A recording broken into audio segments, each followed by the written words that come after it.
민주당이 결국 17개 상임위원장 자리를 모두 가져갔습니다. 의석수 비율에 따라 자리를 나누던 전통이 32년 만에 깨졌습니다. 주호영 통합당 원내대표 연결합니다. 추미애 법무장관은 윤석열 검찰총장을 폭주기관차에 비유하며 또 공개 비판했습니다. 박상기 전 법무장관도 윤 총장이 분란을 초래하고 있다며 거들었습니다. 민주당 김두관 의원이 공채만 공정이냐고 비판하며 통합당이 정규직 특권의식을 부추기고 있다고 했습니다. 네티즌은 아들, 딸 해외 유학은 공정하냐며 맞섰습니다. 노무현 정부에서 청와대 비서관을 지낸 조기숙 교수에 이어 참여연대도 현 정부 부동산 정책을 비판했습니다. 소득주도 성장이 부동산 불로소득 주도 성장으로 돌아왔다고 했습니다. 교회에 이어 사찰에서도 집단 감염이 잇따랐습니다. 광주 사찰에서 지금까지만 스님 등 12명이 확진됐습니다. 부재 아이를 여행 가방에 가둬 숨지게 한 의붓 엄마에게 살인죄가 적용됐습니다. 가방에 가뒀을 뿐 아니라 올라타 뛰기도 했습니다. 이딴 화재로 운전자를 불안하게 했던 BMW가 이번엔 이른바 강원도병으로 소유주 불만을 사고 있습니다. 일부 차량이 강원도에만 가면 내비게이션 등 통신 장치가 고장났습니다.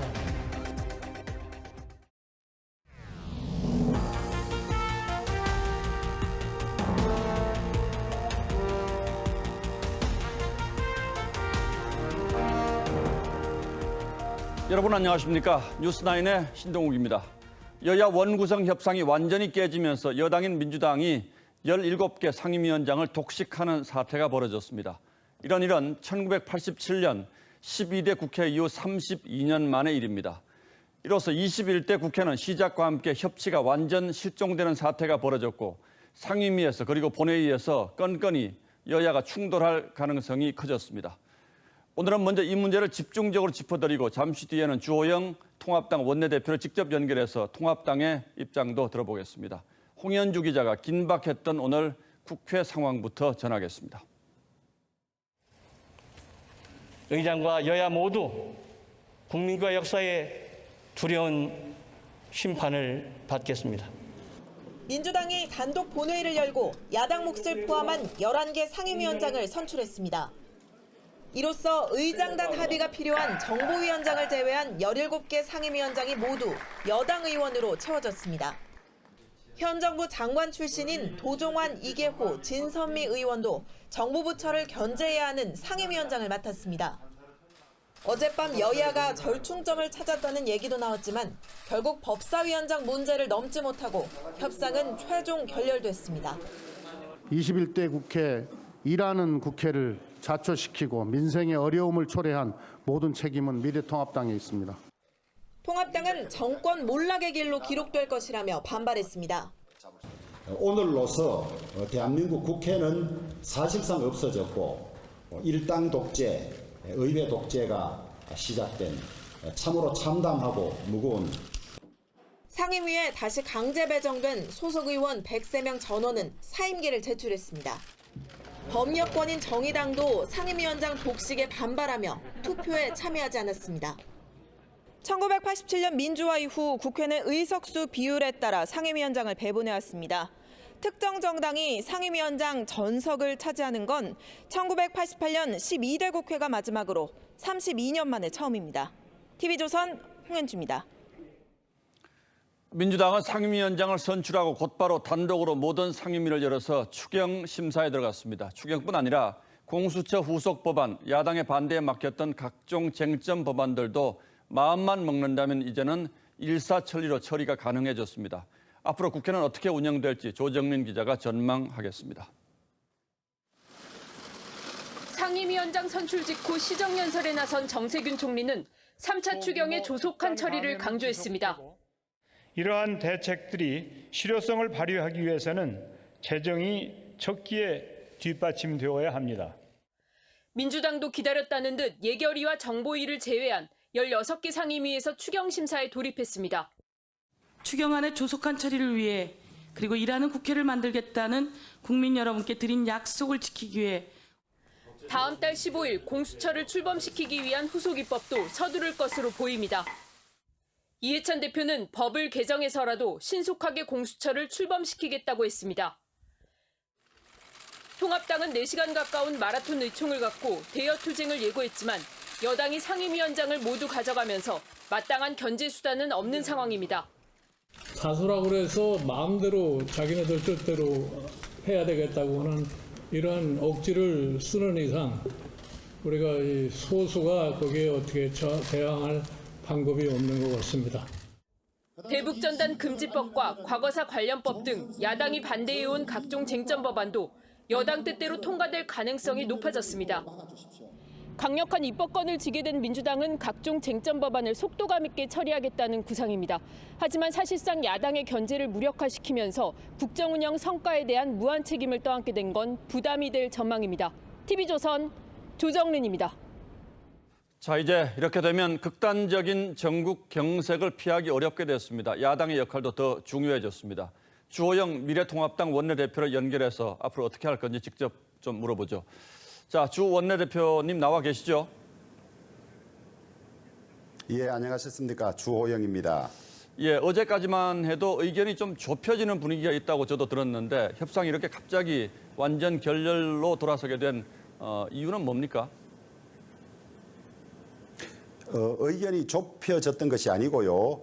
저희들은 원래 야당이 가지고 있었던 법사위를 돌려놓으라고 꾸준히 요구를 했고 그것이 안 되면 최소한 기능을 나누든지 이 후반기에라도 저희들이 법사위를 맡도록 교대로 맡자고 했음에도 불구하고 그것이 전부 거절이 됐습니다. 그래서 거절이 된 상태에서 민주당이 제시할 수 있는 안이 무엇인지를 알아봤던 것이지 합의 타결을 전제로 했던 것은 아닙니다. 민주당은 어제 사인을 하자고 했습니다만 저희들은 의원들의 뜻을 확인하기 전에는 사인할 수 없다고 했고 의원들이 대부분이 특히 상임위원장을 맡을 3선들이 법사위를 그 정도로 민주당이 법사위를 내놓지 않는다면 딴 상임위를 맡는 것은 의미가 없다고 의견을 모아주었습니다. 자, 그런데 김태년 민주당 원내대표는 여야 원내대표 선에서는 거의 합의가 됐는데 김종인 통합당 비대위원장이 개입해서 결렬됐다라는 취지로 비판을 했어요. 사실 그런 점이 있습니까? 네, 전혀 그런 점이 없습니다. 김종인 비대위원장은 원내에 관해서는 제가 정권을 가지고 한다고 여러 차례 말씀하셨고 실제도 그렇게 하고 있고요. 제일 강하게 반대를 했던 분들이 상임위원장을 맡을 3선들이 절반 가까이가 저희들이 국민 보기에 법사위가 견제와 균형에 가장 필요한데 법사위를 받아오지 못한 상태에서 상임위원회 몇 개 가지고 오면 상임위원회 몇 개 받아내려고 우리가 저랬나라는 비판을 받으니 절대 그렇게 받으면 안 된다고 강하게 요구를 했습니다. 만약에 그렇지 않았다면 오늘 의총에서 반발이 있었을 텐데 오늘 이렇게 한 결정에 대해서 의총에서 의원들이 이 결정이 잘못되었다고 한 사람은 한 사람도 없었다는 점만 봐도 잘 알 수 있습니다. 예, 뭐 결국 법사위군요. 자, 그런데 이제 국회의장이 앞으로 또 통합당 의원들 상임위 강제 배정하겠다 지금 이렇게 하고 있는데 여기에는 어떻게 대응을 하실 생각입니까? 이미 상임위 강제 배정이 됐는데요. 지금 개원국회에서 의장이 이 타 당의 의원을 의사도 묻지 않은 채 강제 배정을 2차례나 한 일은 재헌국회 이래 이번이 처음입니다. 박병석 국회의장은 뽑히는 과정도 민주당으로만 뽑혔지만은 자신이 의회주의자라고 하면서 무슨 폭거를 저질렀는지 아직 잘 모르는 것 같습니다. 두고두고 헌정사에 이 2차례의 폭거는 오점으로 남을 것이라고 확신합니다. 자, 일단 당장 여당이 오늘 바로 이제 3차 추경 심사에 들어가지 않았습니까? 여당이 추경을 통과시키겠다고 하면 상임위부터 들어가서 막습니까? 아니면 그냥 두실 계획입니까? 저희들은 이번 추경의 문제점을 계속 언론에 지적하고 있는데요. IMF 때도 하지 않았던 추경을 3차례나 하면서 자신들의 경제 실정을 코로나 탓으로 돌리고 있고요. 정작 코로나 방역에 필요한 예산은 2%밖에 짜지 않으면서 자신들의 경제 실정을 덮을 그런 예산을 짜놓았을 뿐만 아니라 이 적자 국채, 올해 100조 가까이 되는 적자 국채를 어떻게 상환하겠다는 대책도 없는 그런 부실하기 짝이 없는 추경을 가지고 와서 마치 이 추경이 빨리 돼야만 경제가 살아나고 그렇지 않으면 경제가 살아나지 않는 것처럼 호들갑을 떨고 있을 뿐만 아니라 7월 3일까지 추경을 통과시켜야 된다고 합니다. 35조가 넘는 국가 예산을 불과 3, 4일에 통과시킬 일이 어디 있습니까? 임시국회가 7월 3일에 끝난다고 하더라도 민주당만 심의한다고 할지라도 이 예산은 충분히 심의해야 되겠죠. 그러나 정부가 민주당만으로는 정부가 짜가지고 온 예산을 아마 그냥 얼렁뚱땅 통과시킬 것이 뻔합니다만은 저희들은 그 심의에는 참가하지 않겠지만은 문제점은 심의에 참가하는 것 못지않게 어느 예산은 삭감해야 하고 어느 부분은 정액해야 되고 다 일일이 의견을 낼 것입니다. 예, 법안 처리 과정은 그렇습니다만 남북 관계라든지 또 위안부 관련 윤미향 의원 문제 같은 건 또 이제 국회 차원의 조사가 필요한 점도 분명히 있는데 이렇게 되면 이런 부분들도 앞으로 어떻게 전혀 추진을 못 하시는 겁니까? 아니면 이런 부분들은 개별적으로 협조를 하실 생각이신가요? 민주당은 법사위를 자신들이 가지고 가는 것을 전제로 한명숙 전 총리 수사 재판 관련해서 청문회를 할 수 있고 그다음에 윤미향과 정의연 관련 그다음에 한일 위안부 협상 후속 조치 과정 이런 것에 대해 국정조사를 할 수 있다고 했습니다마는 저희들은 그것을 넘어서 남북 정상회담, 북미 정상회담 과정이라든지 울산시장 선거 불법 선거 공작 과정이라든지 5건의 이 국정조사를 모두 요청했습니다마는 법사위를 가져가면 2건을 해줄 사고 있다고 했는데 저희들이 거절했죠. 이제 국회가 열리면 국회는 본연의 임무가 국정조사를 하고 청문회를 하는 것이기 때문에 합의 개원과 관계없이 저희들은 국민들의 의문을 가지고 있고 불법이 보이는 곳에 대한 국정조사와 청문회를 꾸준하게 요구할 것입니다. 예, 오늘 말씀을 잘 들었고요. 저희가 오늘 김태년 민주당 원내대표께도 인터뷰를 요청을 했습니다. 김 원내대표께서 수락하신다면 내일 반론할 기회를 똑같이 드리도록 하겠습니다. 자, 주 원내대표님 오늘 말씀 고맙습니다. 예, 감사합니다.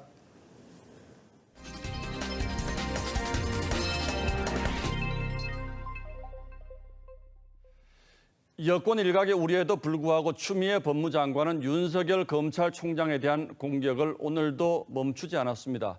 물러갈 때까지 계속 공격하겠다는 결연한 의지도 느껴집니다. 오늘은 윤 총장을 통제받지 않는 폭주기관차라고 비유했습니다. 이런 가운데 윤 총장이 임명될 때 법무장관이었던 박상기 전 장관도 공세에 가담했습니다. 주원진 기자가 취재했습니다. 박상기 전 법무부 장관은 오늘 한 라디오 인터뷰에서 윤석열 총장이 검찰개혁의 기대를 저버렸다며 강하게 비판했습니다. 법무부 장관이 검찰 사무의 최고 감독자인데 윤 총장은 본인 역할이 뭔지 생각해봐야 한다고 했습니다.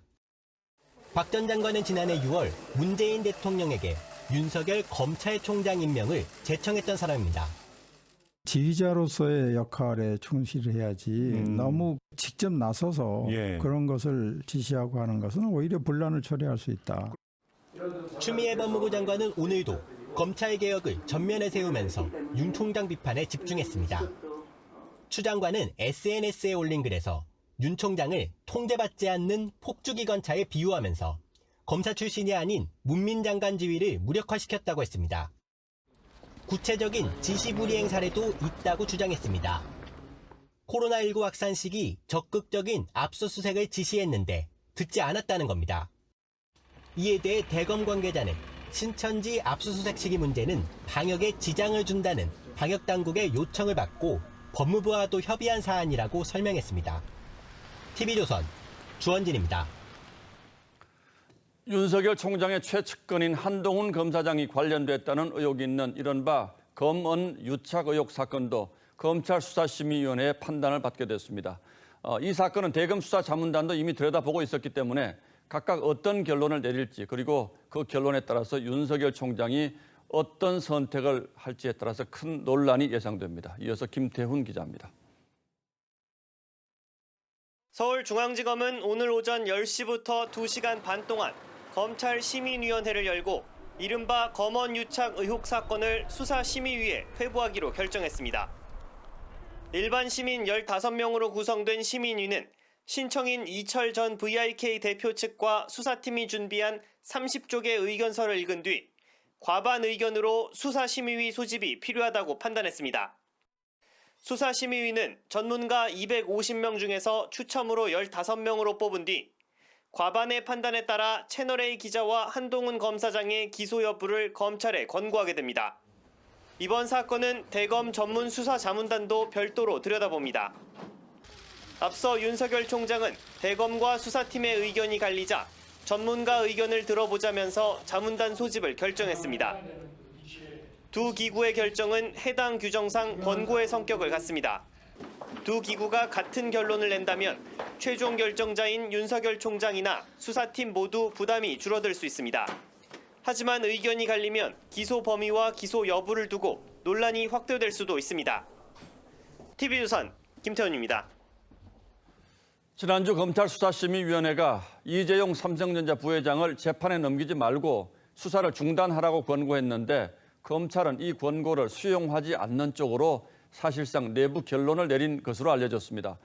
삼성은 숨을 죽이고 검찰의 움직임을 주시하고 있는데 그렇다면 수사심의위는 왜 필요한가 하는 지적도 있습니다. 최종 결론은 이러면 이번 주 안에 나올 것으로 보입니다. 관련한 검찰 그리고 삼성의 움직임은 김자민 기자가 취재했습니다. 검찰이 이재용 삼성전자 부회장의 경영권 승계 의혹에 대한 공소장을 준비 중인 것으로 알려졌습니다. 특검 시절부터 삼성 수사를 지휘한 윤석열 검찰총장이 불구속 기소에 무게를 두고 있다는 이야기가 나오는데 여권에선 이 부회장을 기소 못하면 윤 총장은 옷을 벗어야 한다며 압박하고 있습니다. 수사심의위의 불기소 권고로 한숨 돌렸던 삼성 측은 다시 발등에 불이 떨어졌습니다. 삼성전자 관계자는 검찰이 자체 개혁 방안으로 도입한 수사심의위의 권고를 존중하고 수용해주길 바란다고 밝혔습니다. 재계에서도 수사심의위가 10대 3의 압도적인 표차로 불기소 의견을 냈다는 점을 감안해야 한다는 목소리가 나왔습니다. 사법 리스크 속에서 원활한 의사결정이 안 이루어지면 그 기회비용은 대단한 겁니다. 과거에는 활발하게 M&A도 했고 해외 출장도 하고 그랬는데 그런 것이 다 제약됐잖아요. 이 부회장 기소에 대한 최종 결정은 이르면 이번 주 내로 윤 총장이 내릴 것으로 전해졌습니다. TV조선 김자민입니다.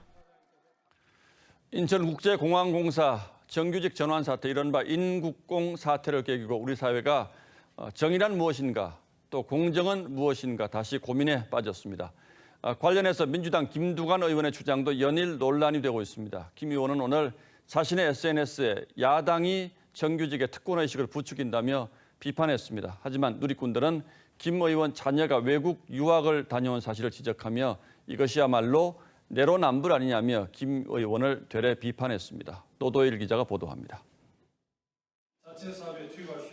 김두관 의원은 SNS를 통해 인천국제공항공사 비정규직 논란을 미래통합당의 발목 잡기, 선동으로 규정했습니다. 미래통합당이 공공부문 비정규직의 정규직 전환을 달가워하지 않는다며 공채만 공정이라는 특권의식도 부추기고 있다는 겁니다. 앞서 지난 26일 조금 더 배우고 연봉을 2배 더 받는 것은 불공정하지 않느냐는 발언에 여론의 질타가 이어지자 화살을 야당에게 돌린 겁니다. 취업준비생들도 발끈했습니다. 생계 걱정 없이 수년간 취업 준비하는 특권을 누린 건 해외 유학 후 취업한 김 의원 자녀라고 꼬집은 겁니다. 자기 자식에 대해서 얘기를 하는 것과 남에 대해서 얘기를 하는 것을 완전히 다르게 얘기한다면 대학생들은 김 의원 아들이 노력의 대가를 보상받을 수 있는 사회를 만드는 게 아버지의 꿈이라고 쓴 과거 글도 비판했습니다.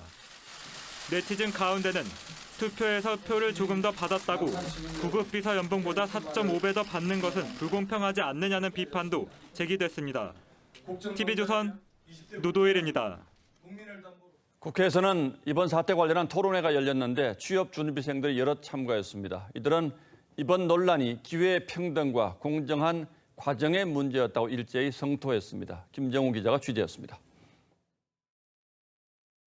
연필 허리가 뚝 부러져 있습니다. 공부해서 뭐 하냐는 상실감을 상징합니다. 이 사진을 SNS에 올리는 부러진 펜 운동을 시작한 청년은 통합당이 주최한 로또 취업 성토대회에서 결과의 평등이 아닌 기회의 평등과 공정한 과정을 강조했습니다. 누군가 포기하고 정신을 가서 경쟁을 하는데 정신으로 인해 누군가는 큰 힘들을 얻고 한 참석자는 이번 논란을 가짜뉴스 탓으로 규정한 여당 의원 발언에 경악했다고 했습니다. 청년의 분노는 한낱 가짜뉴스에 현혹된 어리광 정도에 불과한 것입니까? 성탄 전야 인국공 최종 면접 불합격 발표에 펑펑 울었던 기억이 난다는 취업준비생의 사연도 소개됐습니다. 국민의당 간담회에서도 박탈감을 호소하는 취준생들의 목소리가 이어졌습니다.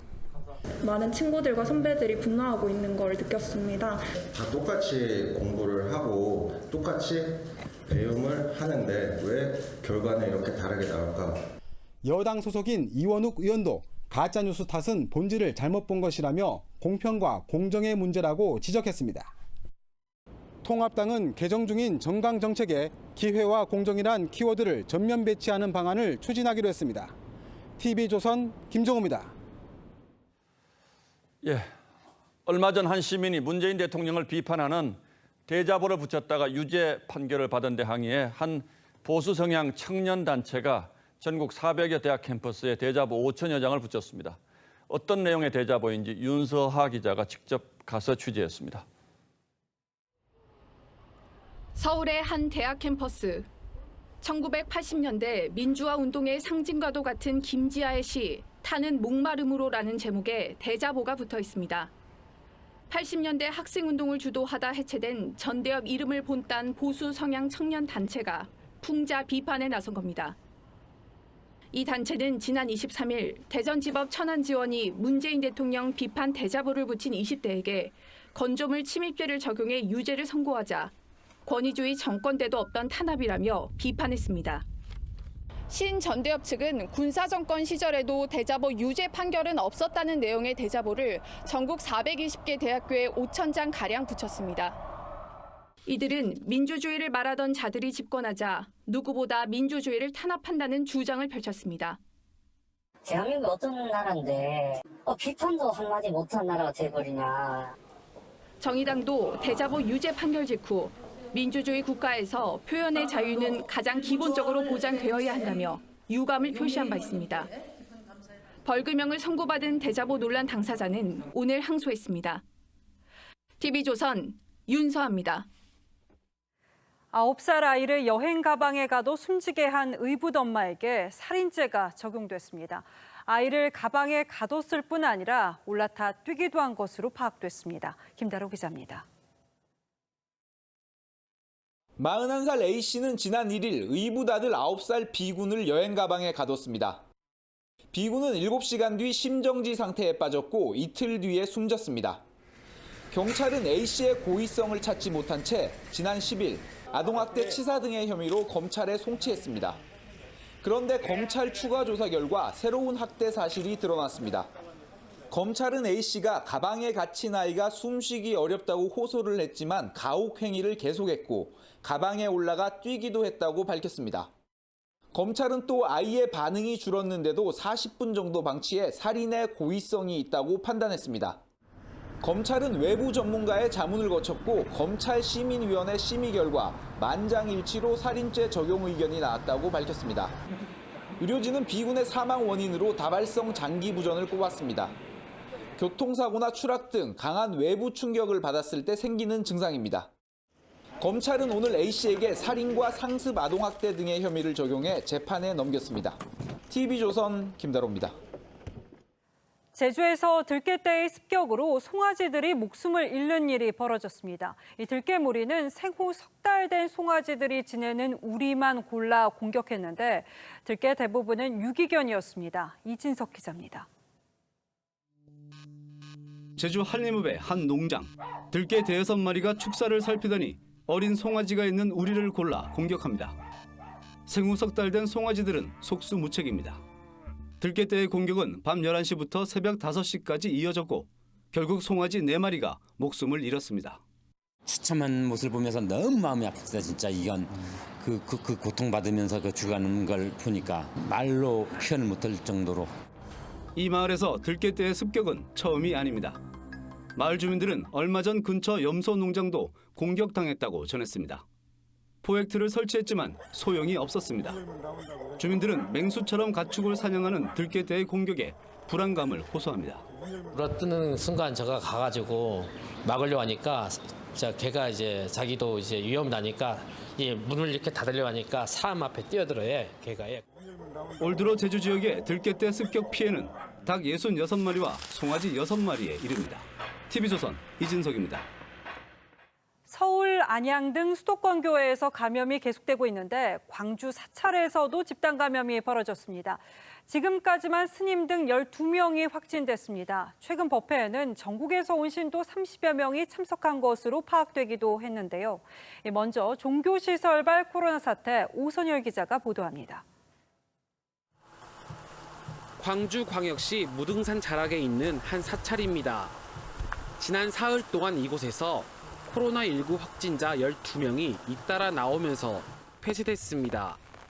그러니까 자가격리 하시는 분만 있고 이렇게 인원이 없는 상황이라 다른 분들도 이제 막 들어가시거나 그러면 안 되는 상황. 지난 20일 이 사찰에서 열린 법회에는 전국에서 신도 39명이 참석했습니다. 법회 일주일 뒤인 지난 27일부터 사찰 승려와 신도 등 8명이 확진 판정을 받았고 이들과 접촉한 가족 등 4명이 2차 감염됐습니다. 광주와 전북은 물론 경기도 파주에 사는 신도도 포함됐습니다. 전체 확진자 12명이 접촉한 사람만 300명에 이릅니다. 하지만 이렇다 할 감염 경로는 아직 찾지 못하고 있습니다. 동선은 지금 파악을 하고 있는데 스님하고 가능성은 두 곳을 다 두고 지금 점검을 하고 있는 상태입니다. 광주시는 승려와 접촉한 76명 가운데 연락이 닿지 않은 12명을 찾고 있습니다. 광주시는 오늘부터 2주 동안 해당 사찰에 대해 시설 폐쇄와 집합금지 명령을 내렸습니다. TV조선 오순열입니다. 네, 이렇게 종교시설에서 감염이 계속되면서 방역당국은 이 종교시설을 고위험시설로 포함할지를 두고 고심에 들어갔습니다. 최근 일주일 사이 수도권 교회에서만 확진자가 57명이 나왔으니까 앞으로를 걱정하지 않을 수 없는 건데 이 감염 경로를 보면 예배보다는 수련회나 식사 자리 등 소모임이 원인인 경우가 대부분이었습니다. 계속해서 황병준 기자입니다. 현대카드 여의도 사옥입니다. 이곳에서 근무하는 외주업체 직원 1명과 3살 딸이 추가로 확진됐습니다. 모두 서울 관악구 왕성교회 관련 확진자들로 이 교회에선 가족, 지인 등으로 3차 감염까지 발생한 상황입니다. 현대카드는 오늘부터 본사 직원의 50%를 재택근무로 전환하고 나머지 직원의 근무 시간을 줄이기로 했습니다. 경기 안양 주영광교회에서도 확진자가 4명 추가됐는데 산후조리원 종사자도 포함됐습니다. 수원 중앙침례교회에서도 3명이 추가 확진되는 등 수도권 교회 3곳에서 최근 일주일 새 확진자가 최소 57명 발생했습니다. 마스크를 착용하지 않거나 또 찬송 또는 식사, 소모임 등 침방울이 많이 전파될 수 있는 그런 활동들이 많았으며 또한 코로나19를 의심할 수 있는 증상이 있는데도 예배에 참석하여 방역당국은 지자체별로 소모임을 제한할 수 있다면서 종교시설은 고위험 시설로 지정하는 방안을 검토하고 있습니다. 민간 기업들에게는 여름 휴가를 9월까지 분산하고 점심시간도 2부제나 3부제로 나눠서 시행해달라고 당부했습니다. TV조선 황병준입니다. 집단 식중독이 발생한 안산 소재 유치원 상황 짚어봅니다. 이 경찰이 첫 환자 발생 17일 만에 압수수색을 벌였습니다. 아이 16명이 영문도 모른 채 열흘 넘게 병원에서 고통을 받고 있는 걸 생각하면 늦어도 너무 늦은 대처죠. 식중독 원인을 밝혀낼 수 있을지 이 발생 환자가 나온 첫날로 거슬러 올라가 봤습니다. 오늘의 포커스입니다. 5살 남자아이가 식중독 증세를 보였던 안산의 한 유치원. 나흘이 지난 16일 보건당국이 전수검사에 들어갔죠. 현재까지 원생들과 그 가족이 이른바 햄버거병 의심 증상을 보이고 있습니다. 16명의 환아에서 용혈성 요독 증후군 의심 증상이 발생하였고 장출혈성 대장균이 발견된 환자도 58명으로 늘었죠. 학부모 7명이 어제 유치원 원장을 상대로 경찰에 고소장을 냈고 첫 환자 발생 17일 만에 압수수색이 진행됐습니다. 관련 장부 있다고 하던데 어떤 장부인가요? 경찰은 CCTV와 급식표 등을 확보했습니다. 현장에 있는 그 CCTV하고 수사에 참고가 될 만한 사항을 전부 다 압수했다고 보시면 됩니다. 하지만 해당 유치원의 초기 대응은 의문투성입니다. 12일에 첫 식중독 증상 원성이 나왔지만 이런 사실을 알리지 않은 채 18일까지 아이들을 등원시켰습니다. 결국 19일에야 폐쇄 명령을 받았죠. 보건당국에 신고를 한 것도 유치원이 아닌 아이들이 입원한 병원이었습니다. 또 급식으로 제공한 음식을 엿새 동안 보관해야 하는 규정도 지키지 않았죠. 하지만 원장은 간식도 보관해야 하는지 몰랐다는 메시지를 보내 논란이 일었습니다. 그렇잖아요. 보존식이 아무것도 없다라고 해서 제가 없어지는 건 아니거든요. 여기에 교육부와 방역당국도 발생 10일 만에야 대책회의를 하고 사과했죠. 결국 19일부터 진행된 역학조사에서도 유치원 내 식중독균은 발견되지 않았습니다. 검체한 거에 다 음성이 나왔고 그 질병관리본부 역학조사관은 계속 추적을 추가적으로도 해본다고. 피해 아동 가족들은 이번 사건이 혹시나 원인균을 찾아내기 어려워지는 건 아닌지 걱정입니다. 해결된 것들에 대해서도 명확하게 확인을 하면 좀 더 원인 규명에 도움이 될 수 있었을 텐데 그 부분이 제일 안타깝습니다. 유치원의 미흡한 초동 대처와 함께 관계 당국의 적극적인 개입도 아쉬웠던 상황. 신장투석이라는 힘든 치료까지 받아야 하는 아이들의 고통이 언제 끝날 수 있을지. 뉴스나인 포커스였습니다. 얼마 전 한 기업 부회장 아들의 황제 복무 논란이 청와대 청원 게시판에 올라서 국민의 공분을 불러왔죠. 해당 부대가 재발 방지 차원에서 대책을 마련했습니다. 전파 탐지기를 이용해서 비인가 휴대폰을 적발하겠다는 내용이 담긴 것으로 파악됐는데 어떻게 읽히십니까? 내부 고발 막기에 급급한 모습이라는 지적입니다. 정준영 기자의 단독 보도입니다. 황제 복무 논란이 일었던 최모 상병 소속 부대입니다. 지난 24일 공군은 지휘감독 부실을 인정하고 재발 방지 대책 마련을 약속했습니다. 취재진이 확보한 해당 부대 내부 문건엔 작성 배경으로 부대원에 의한 부대 부조리 내용을 청와대 국민청원에 게시했다고 적시했습니다. 부대 자체적으로 충분히 해결 가능한 사항이 외부로 노출됐다는 문제 제기도 담겼습니다.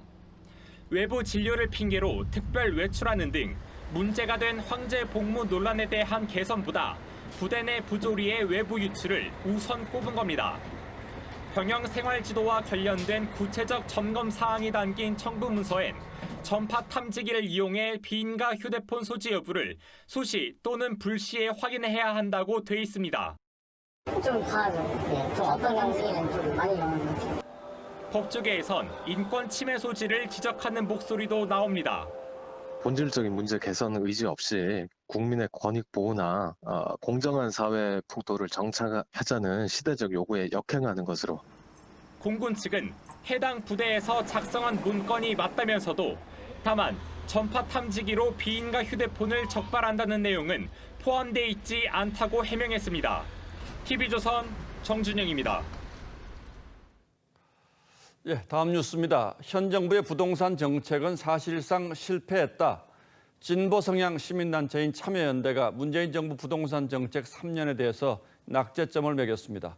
이대로는 안 된다며 전면적인 정책 전환까지 요구했는데 지난주 경실련에 이어서 진보 진영에서 부동산 정책에 대한 쓴소리가 이어지고 있습니다. 성민혁 기자가 취재했습니다. 땜질식 핀셋 규제에 오락가락 정책으로 주택 가격이 흔들리고 있다. 참여연대는 지난 3년간 21차례나 발표된 현 정부 부동산 정책을 실패로 규정했습니다. 그렇게 여러 번 냈는데도 이 지경이다라고 하면 저희는 그런 것을 정책 실패라고 합니다. 집값 안정을 장담해온 문재인 대통령의 말과 달리 급격한 가격 상승들은 원상 회복되어야 한다고 생각합니다. 그렇게 될 때까지 노력을 기울이겠습니다. 현실은 정반대로 가고 있다고 지적했습니다. 지난주 경제정의실천시민연합은 서울 아파트 중간값은 3년 새 52% 올랐고 최저임금을 모아 아파트를 살 수 있는 기간도 37년에서 43년으로 집권 초반보다 6년가량 늘어났다며 현 정부 부동산 정책을 비판했습니다. 참여연대는 부동산 정책을 담당하는 고위 공무원 임용 시 다주택자 배제를 고려해야 한다고도 주장했습니다. 참여정부 당시 청와대 홍보수석을 지낸 조기숙 이화여대 교수는 전환 형식으로 문 대통령이 일본처럼 우리도 집값이 폭락할 테니 집을 사지 말고 기다리라는 말에 큰일 나겠다 싶었다고 SNS에 소개했다가 삭제했습니다. TV조선 성민혁입니다. 라임 사태의 충격이 채 가시기도 전에 펀드 환매 중단 사태가 연일 터지고 있습니다. 이번엔 KB증권이 판매한 무역금융채권 DLS 펀드인데 환매 중단 규모만 무려 1,000억 원에 달합니다. 사태 심각성을 느낀 금융당국이 사모펀드 전수조사를 하겠다고 나섰는데 사실상 불가능한 짓이라며 금감원 노조가 반발하고 나섰습니다. 보도에 이상배 기자입니다. 이번에 환매 연기된 상품은 무역금융 관련 DLS 펀드입니다. 무역업체들의 금융채권에 투자해 수익을 내는 구조로 NH투자증권이 발행하고 KB증권이 판매한 상품입니다. 지난 4월 1차 만기 때 석 달간 환매 연기한 사실이 뒤늦게 알려졌는데 다음 달에도 환매는 불가능한 상황으로 알려졌습니다. 코로나19로 세계 무역이 위축되면서 문제가 생긴 건데 판매 규모만 1,000억 원에 달합니다. 해외 투자자가 못 들어오는 상황인데 그 당연히 이제 물건이 반입이 못 되니 그에 대한 세금도 지금 지급이 못 되고 있는 거잖아요. 5천억 원대 환매 중단 사태를 빚고 있는 옵티머스 자산운용 펀드는 부실 투자 정황이 속속 드러나고 있습니다. 투자금을 관공서 매출 채권 등 안정적인 투자처에 운용한다고 광고했지만 실제로는 부실한 사채업체 등에 투자한 것으로 알려졌습니다. 판매사인 NH증권이 고객들에게 불완전 판매한 정황도 나오고 있습니다. 학세금리 상품으로 나오는 게 있는데 9개월짜리 사모펀드고 그건 원금이 보장되는 거예요? 그렇죠. 문제가 계속되자 금융당국은 사모펀드 전수조사를 검토하고 있지만 이마저도 쉽지 않은 상태입니다. 당장 금감원 노조는 32명에 불과한 담당 부서가 1만 개가 넘는 펀드를 전수조사하려면 수십 년은 걸릴 거라며 반발하고 있습니다. TV조선 이상배입니다. 예, 앞서 보신 것처럼 21대 국회 원구성 협상이 완전히 깨지면서 당초 다음 달 출범할 예정이었던 고위공직자 비리 수사처, 즉 공수처 출범도 쉽지 않게 됐습니다. 야당이 협조하지 않으면 공수처장을 뽑을 수가 없기 때문인데 먼저 민주당 이해찬 대표의 말을 직접 들어보시고 관련된 문제들을 따져보도록 하겠습니다.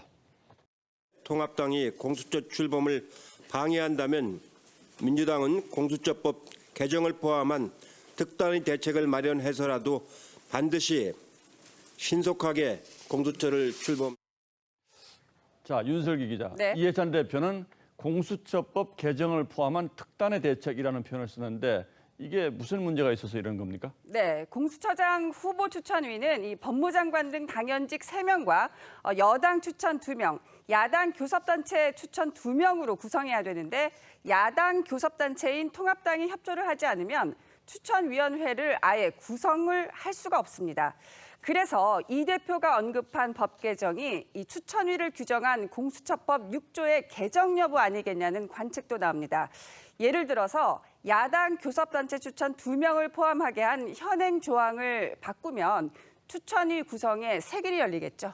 그러니까 야당이 협조하지 않더라도 공수처장을 뽑을 수 있도록 법을 고치겠다 이런 뜻이군요. 일단 그럴 가능성이 높아 보입니다. 하지만 이 경우에 우려의 목소리도 나오는데요. 들어보실까요? 두 사람은 야당에서 추천하게 있습니다. 그 뜻은 공수처에 지지하지 않는 그런 국민들의 의견도 참조하라는, 민주주의는 소수자들의 견해도 존중하는 것이 핵심이고요. 예, 뭐 국민들이 동의할지는 모르겠습니다만 어쨌든 법사위원장도 민주당이 이제 가져갔으니까 법을 바꿀 수는 있겠죠. 법을 바꿀 수는 있지만 이렇게 할 경우에 정치적 후폭풍을 감당할 수 있을 것인가 하는 우려가 여당 내에서도 적지 않습니다. 그리고 현실적으로도 쉽지 않다는 얘기가 나오는데요. 들어보실까요? 예. 우리 문재인 대통령께는 참 죄송스러운 말씀이고, 통합당이 찬성해 주지 않으면 법사위원장이 저희 민주당 소속의 윤호중 의원님이라 하더라도 결코 이거 공수처 출범할 수 없습니다. 이견 조정 필요가 있는 안건 심사를 위해 제적위원 3분의 1 이상이 요구하면 안건조정위가 구성돼 최장 90일까지 활동하도록 한 국회법도 복병입니다. 법사위의 통합당 의원이 약 3분의 1이기 때문에 이들이 안건 조정위를 요구하면 법 개정을 하더라도 다음 달 공수처 출범은 불가능하다는 게 박 의원의 주장이기도 하죠. 예, 뭐 꼭 이런 법적인 문제가 아니라도 이 공수처가 출범하면 정치적으로 매우 민감한 사안들을 주로 다루게 될 텐데 여당이 단독으로 밀어붙여서 국민적 공감대 얻을 수 있을지 이건 참 의문이군요. 네. 예, 윤슬기 기자 잘 들었습니다.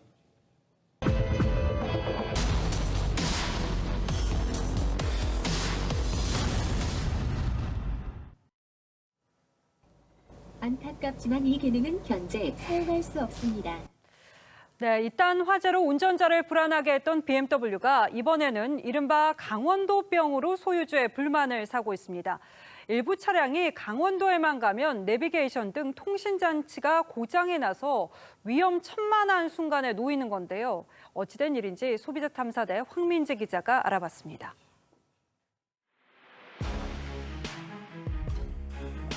차를 운전하던 여성이 다급하게 남편에게 연락합니다.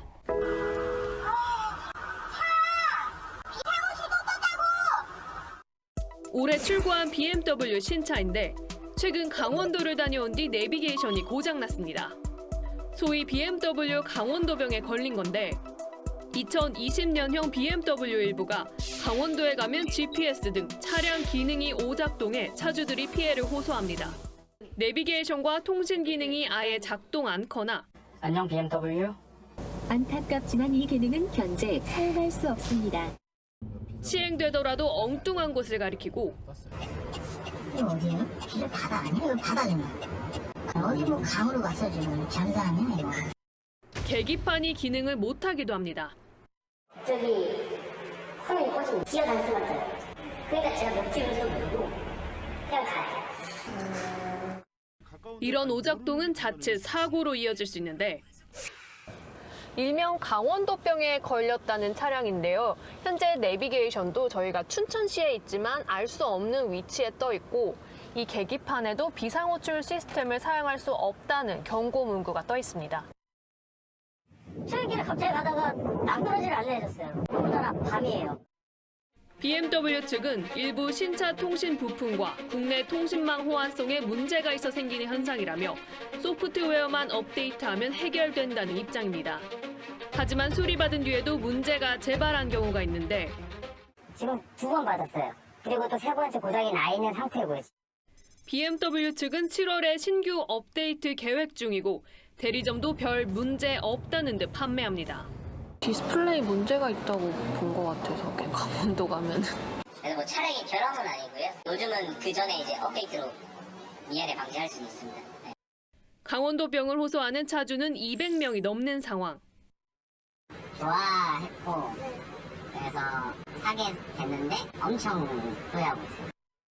왜 강원도에서만 문제가 생기는지 등 정확한 원인이 밝혀지지 않아 해당 차주들은 불안감을 감추지 못합니다. 소비자 탐사대 황민지입니다. 최근 중국과 인도가 국경에서 돌멩이와 몽둥이를 던지며 분쟁을 벌여서 사망자가 나올 정도로 싸움이 거셌는데요. 이 두 나라가 총기와 폭발물을 소지하지 않는다는 원칙을 버리고 인도는 탱크를, 중국은 곡사포를 배치하면서 긴장을 높이고 있습니다. 홍혜영 기자입니다.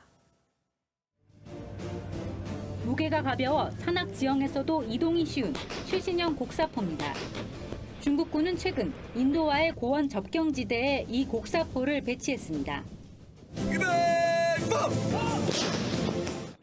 중국은 이 지역에서 최소 3차례 군사훈련을 하고 격투기 선수가 포함된 민병대를 조직했습니다.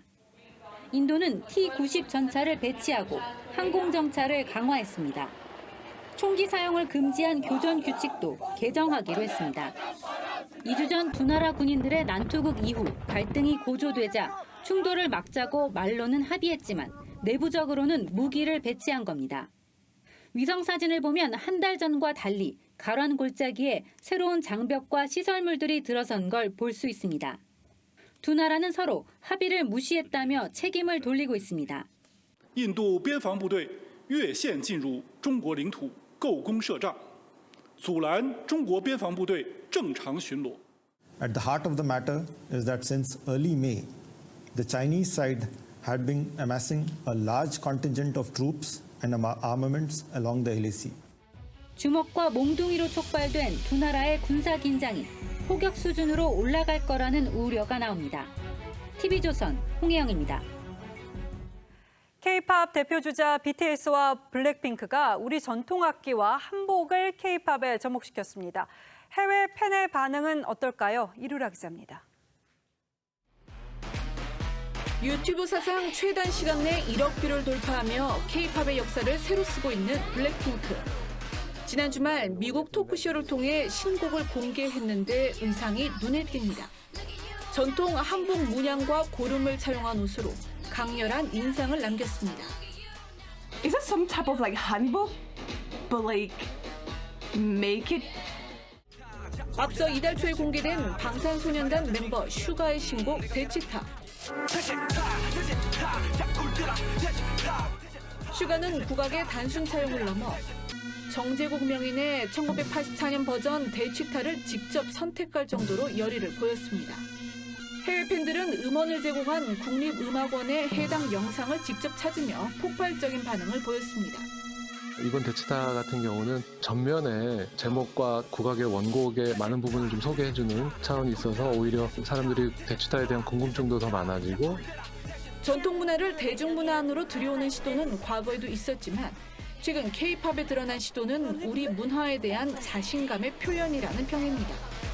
전통 문화와 대중음악의 접목이 세계의 주목을 받으면서 세계 속 K-컬처는 더 힘을 발휘할 것으로 보입니다. TV조선 이루라입니다. 그 아버지의 그 아들이라는 말이 요즘 프로야구판의 대세입니다. 이정우를 비롯해서 이성곤, 강진성 등 야구인 2세의 맹활약이 그라운드를 지배하고 있습니다. 이다솜 기자입니다.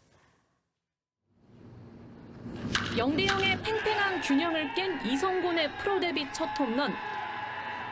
짜릿한 손맛은 이틀 연속 홈런포로 이어졌습니다. 외모도 포지션도 쏙 빼닮았지만 프로 데뷔 7년 동안 그저 이순철의 아들에 불과했던 이성곤이 마침내 꽃을 활짝 피웠습니다. 규정 타석은 아니지만 그래도 4할이 넘는 뜨거운 타격감으로 어제 경기에선 데뷔 첫 4번 타자까지 꿰찼습니다. 제가 너무 야구를 좋아하다 보니까 포기할 수 없어서 끝까지 열심히 했던 게 그 아버지의 그 아들이라는 말이 딱 들어맞는 시즌입니다. 타격 2, 3위를 나란히 달리고 있는 NC 강진성과 키움 이정후가 대표적입니다. 프로 입문과 동시에 유전자의 위력을 보여준 이종범의 아들 이정후는 올해 장타력까지 겸비하며 더 성장했고 강광의 심판의 아들 강진성도 누구도 예상치 못한 맹활약으로 그라운드에 깡 열풍을 일으키고 있습니다.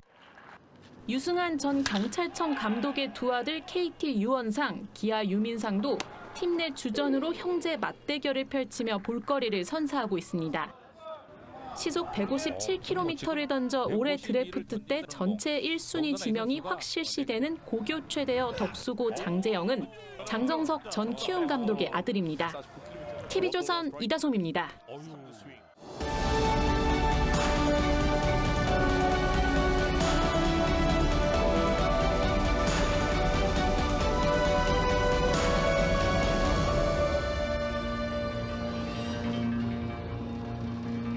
엘리자베스 1세와 셰익스피어가 한 무대에 섰습니다. 낯설고 기묘한 이 연극은 독일 극단 베를린 앙상블이 셰익스피어의 시를 무대 예술로 구현한 작품입니다. 그 154편의 소네트 중에 이름난 시가 바로 이 94번입니다. 셰익스피어는 묻습니다. 세상에서 어떤 사람이 고귀한가?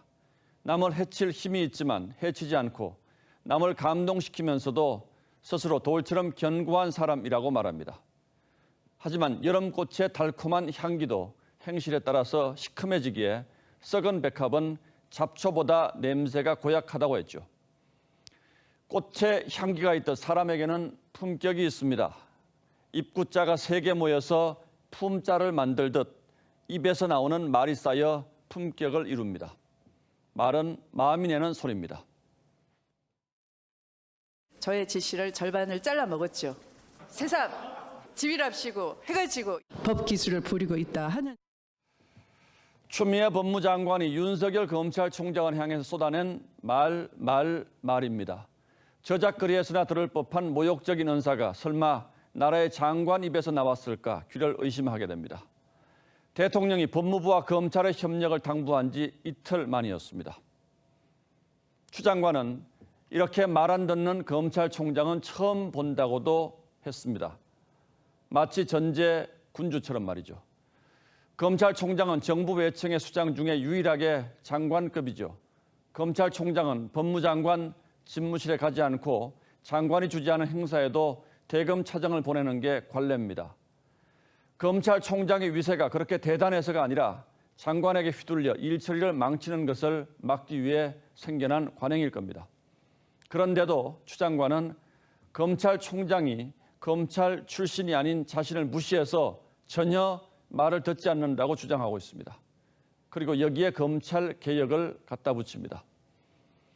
결국 여당에서까지 추 장관의 거친 언행에 말문이 막힌다는 탄식이 나왔습니다.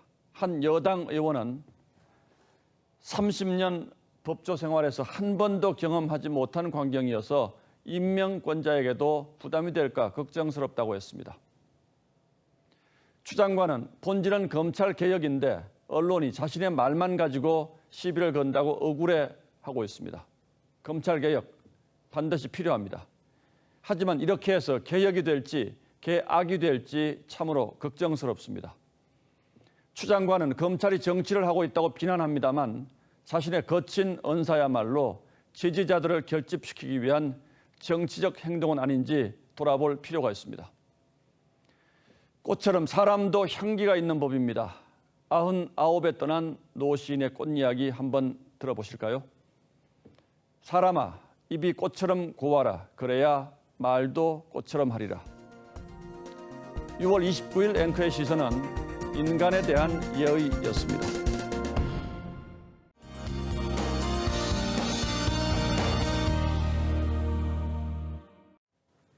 그동안 쉬어가던 장맛비가 다시 내리기 시작했습니다. 이번에는 그냥 장마가 아니고요. 태풍 같은 장맛비이기 때문에 대비를 잘 하고 주무셔야겠습니다. 현재 레이더 영상 보시면 충청 이남 지역은 호우주의보가 내려진 가운데 시간당 30mm 안팎의 장대비가 쏟아지고 있습니다. 바람도 점차 강해지기 시작해 강풍특보도 서울과 해안 대부분 지역으로 확대됐습니다. 상황이 좋지 않은데요. 내일 오후까지는 이렇게 강한 비바람이 몰아치겠습니다. 그때까지 중부와 영남 지역은 150mm 이상, 호남과 제주도는 최고 80mm, 동해안 지역은 200에서 300mm가 넘게 오겠습니다. 전국적으로 퍼붓는 수준이다라고 보시면 되겠고요. 비가 많이 오는 만큼 내일은 서늘하겠습니다. 서울 낮 최고 기온이 23도가 되겠고요. 이후에는 다시 더워지겠습니다. 날씨였습니다. 예, 특히 강원 동해안 지역에 사시는 분들은 비 피해 없도록 특히 조심하셔야 할 것 같습니다. 6월 29일 뉴스9은 여기서 모두 마치겠습니다. 시청해주신 여러분 고맙습니다.